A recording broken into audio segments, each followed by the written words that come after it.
There was a time when Hollywood's golden lights shone bright, but not for everyone. Behind the glittering screens and glamorous smiles, countless stories were left untold, especially those of Black artists who dared to love differently. In an age when silence was safer than truth, these brave men and women found ways to express themselves, quietly, symbolically, and sometimes in secret. Today, we travel back in time to rediscover a forgotten chapter of film history, one where creativity met courage. These are the Black gay movies of the Golden Age, films that whispered of love, identity, and longing long before the world was ready to listen. Some were bold statements disguised as art. Others hid their truth behind poetry, dance, and symbolism, but each one carried a heartbeat that refused to fade.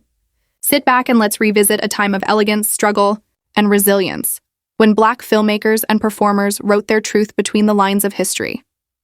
This is not just about cinema. It's about the hidden souls who dared to dream under the golden lights. Black gay movies of the Golden Age. You probably never knew existed. Movie. Number 1. The Blood of Jesus, 1941.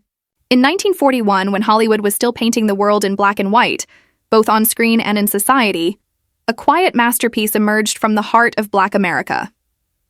It was called The Blood of Jesus, directed by Spencer Williams. On the surface, it looked like a simple church film about sin and salvation. But beneath its hymns and holy visions, there flowed something deeper, something few dared to notice. The film tells the story of a woman caught between heaven and hell, good and evil as angels and devils fight for her soul. Yet, for many scholars and film lovers, the blood of Jesus symbolized more than just faith.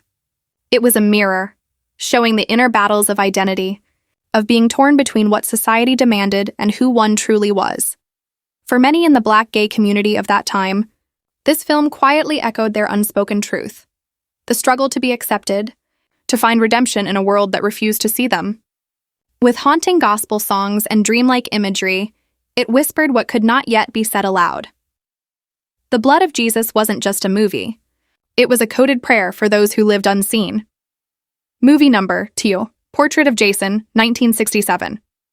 In 1967, when the world was changing but acceptance still felt distant, a man named Jason Holliday stood in front of a camera and did something few had the courage to do. He told the truth. Not a scripted Hollywood truth, but his truth, raw, unpolished, and unforgettable. The film, Portrait of Jason, directed by Shirley Clark, wasn't made in a big studio. It was shot in a New York apartment over one long night with only light, laughter, and pain as company. Jason, a gay Black man, a dreamer, a survivor, talked about his life, his lovers, his dreams, and his disappointments.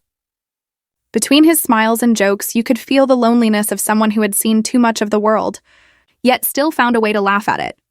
For the first time, audiences weren't watching a character, they were witnessing a soul. Jason wasn't just telling his story, he was carving out space for others like him who had been erased from history. Portrait of Jason is more than a film. It's a confession, a performance, and a piece of living truth that still speaks softly across time. Movie number, Chess, Sweet Sweetback's Badass Song, 1971. In 1971, a storm hit American cinema. Bold, rebellious, and unapologetically Black. That storm was Sweet Sweetback's Badass Song, written, directed, and performed by Melvin Van Peebles.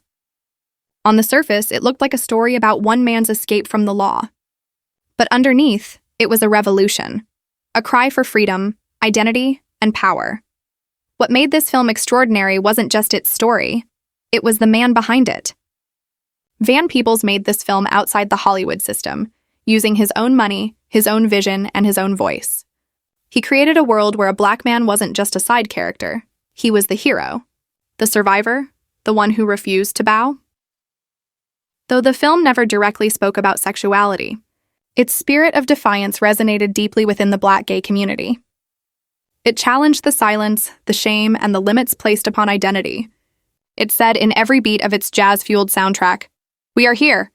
We will be seen." Sweet Sweetback's Badass song didn't just change Black cinema, it redefined courage itself.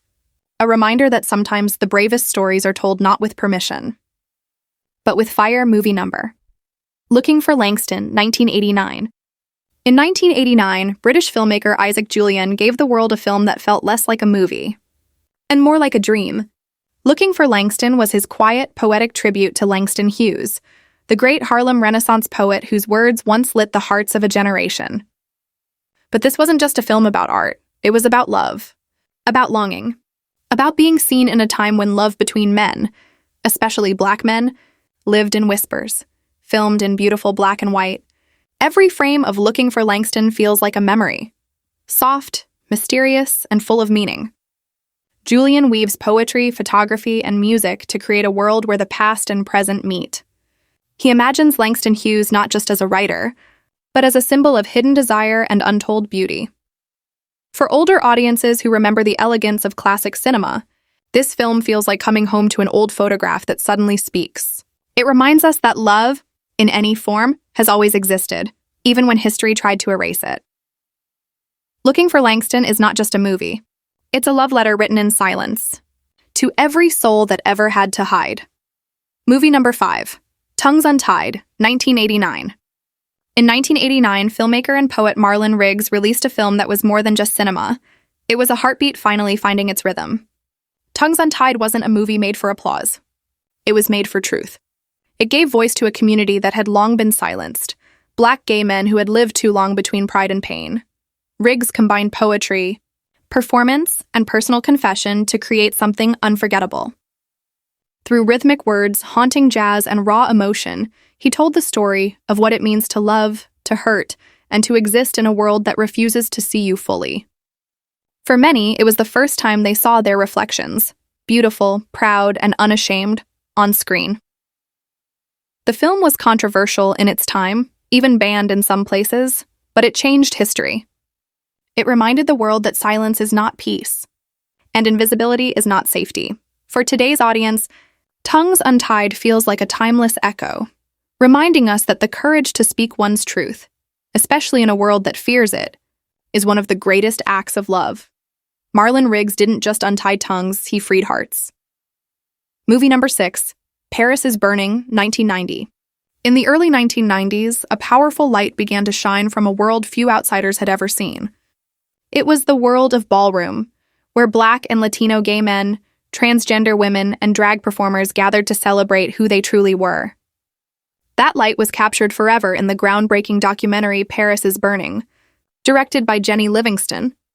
Filmed over 7 years in New York City, the movie opened a door into a community that had created its own kind of family, bound not by blood, but by love, strength, and survival.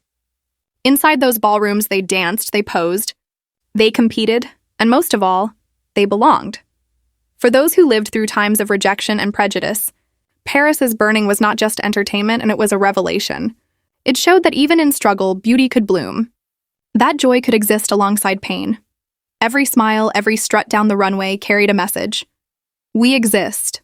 We matter. We will shine. More than 30 years later, Paris is Burning remains a living document of courage, a vibrant celebration of identity, resilience, and the power of chosen family. Movie number 7, The Watermelon Woman, 1996. In 1996, a young filmmaker named Cheryl Dunye decided to tell a story that no one else was telling, a story about Black women, about memory, and about love. Her film, The Watermelon Woman, became the first feature film ever directed by a Black lesbian.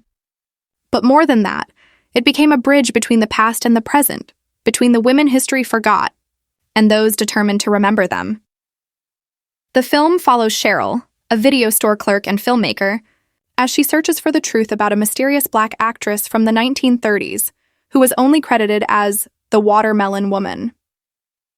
Through her journey, Cheryl uncovers more than history. She discovers herself. What makes this film so touching is its honesty. It's funny, thoughtful, and deeply human. It reminds us that history is often written by those who get to be seen.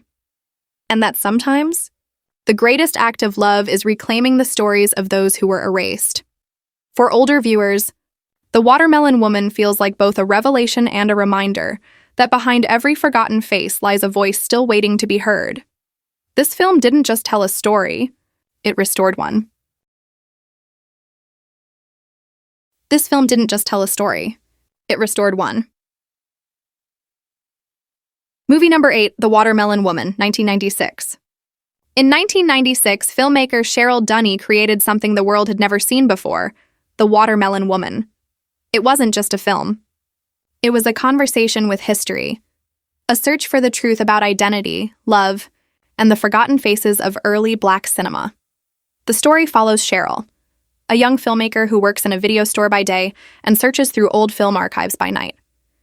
She becomes obsessed with uncovering the life of a 1930s Black actress known only as the Watermelon Woman, a name that hides more than it reveals.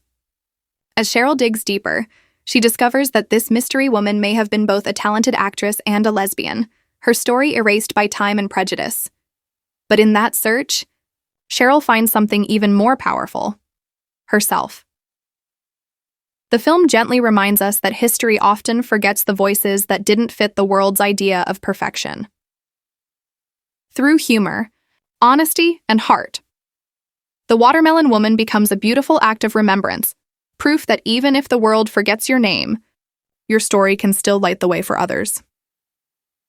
Movie number 9, No Regret, 1993. In 1993, filmmaker Marlon Riggs, the same visionary who gave us Tongues Untied, released a short film called No Regret. It was one of his final works, created during a time when the world was still struggling to understand the AIDS crisis. But Riggs didn't want pity. He wanted truth. And in just 30 powerful minutes, he gave it. No Regret brings together the real voices of 5 Black gay men who speak openly about living with HIV. There are no actors here, just honesty, pain, laughter, and remarkable courage. Through their stories, we see how love continues even when fear tries to silence it. Each man speaks not as a victim, but as a survivor, someone still choosing to live with dignity and without shame. For older viewers, No Regret is a quiet reflection on what it means to face life's hardest moments with grace. It reminds us that strength doesn't always roar. Sometimes it simply whispers, "I'm still here." Marlon Riggs left the world too soon, but through No Regret, his message remains timeless, that living authentically, without apology, is the most powerful act of all. Movie number 10, Black and White Men Together, 1970s. During the 1970s, a quiet but powerful film emerged from the underground world of independent cinema, Black and White Men Together. It wasn't made in big studios or shown in glamorous theaters. It lived in small screenings, whispered about by those who dared to care. But its message was loud and unforgettable. Love has no color, and certainly no limits. The film explored the relationship between 2 men, one Black, one white, in a time when both race and sexuality were taboo subjects. It showed their laughter, their fears, and the quiet beauty of simply being together in a world that didn't understand them. For audiences today, especially those who remember the tension and courage of the 1970s, Black and White Men Together feels like a brave time capsule. It captured not just romance, but the deep social divisions of its era, and how love still found a way through them. It wasn't about perfection. It was about persistence. 2 men, 2 worlds. And one simple truth, that the heart doesn't ask for permission before it loves. In its simplicity, Black and White Men Together said what words often couldn't. Love, even in silence, changes everything. As the lights fade and the reel comes to an end, we're left with something more than just films. We're left with feelings. Each of these stories, whether whispered through poetry, captured in shadows, or spoken in defiance, carries a piece of history that almost slipped away. These Black gay movies of the Golden Age weren't made for fame. They were made for truth. At a time when silence felt safer than honesty, these filmmakers and actors dared to be seen, even if only between the lines, even if only for a moment. And that perhaps is the most beautiful kind of bravery there is. For those of us watching now, many years later, these films remind us that courage doesn't always look like a fight. Sometimes it looks like art.